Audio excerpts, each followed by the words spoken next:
Rashtrawadi Congress party Sharad Pawar गट प्रदेश अध्यक्ष जयंत पाटील हे काल नाशिक येथील एमराल्ड पार्क हॉटेल या ठिकाणी नियोजित कार्यक्रमासाठी उपस्थित होते।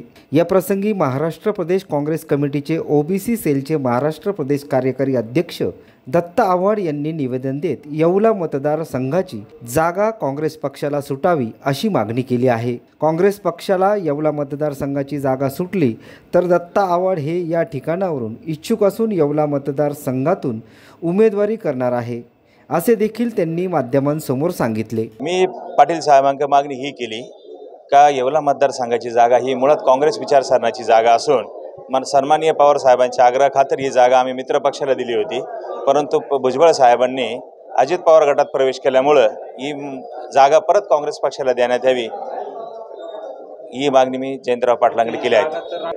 मुळात ही जागाच काँग्रेस पक्षाची होती, फक्त एक ज्येष्ठ नेते ह्या नात्याने भुजबळ साहेबांना एक मित्रपक्ष या नात्याने ती जागा आम्ही सोडली होती। त्याच्या अगोदरचे तुम्ही इतिहास बघितला तर काँग्रेसचेच आमदार आत्तापर्यंत निवडून आलेले आहेत तिथं, परंतु एक ज्येष्ठ नेते आहेत व त्यांच्या आग्रहाला मान्यता देऊन काँग्रेस पक्षाने आमच्या वरिष्ठांनी ही जागा त्यांना दिली होती, परंतु सन्माननीय मंत्री महोदयांनी त्याचा सन्मान मतदारांचा मान सन्मान न ठेवता मित्रपक्षांच्या कार्यकर्त्यांचाही मान सन्मान न ठेवता अजित पवार गटामध्ये प्रवेश केल्यामुळे ही जागा परत काँग्रेस पक्षाला देण्यात यावी ही मागणी आज मी जयंतराव पाटलांकडे केली आहे। ठाकरे गट खरं तर इच्छुक आहे इथून लढवायला, जे नरेंद्र तरडे आहेत ते लढतील असं देखील शक्यता आहे।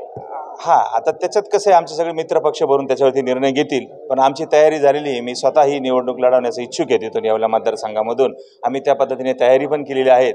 तर ही जागा कोणाला देण्यात यावी शेवटी वरिष्ठ जे आहेत एकमेकाची मीटिंग घेऊन हा निर्णय घेतील। तुम्ही जी मागणी केली त्यावर जयंत पाटील साहेबांनी काही सकारात्मक जयंत पाटील साहेबांनाही मी ते जातीचं गणितही समजून सांगितलं तिथून येवला मतदारसंघामधून का ओबीसी उमेदवार जर तिथून दिला भुजबळ साहेबांच्या विरोधात तर त्याचा विजय निश्चित आहे।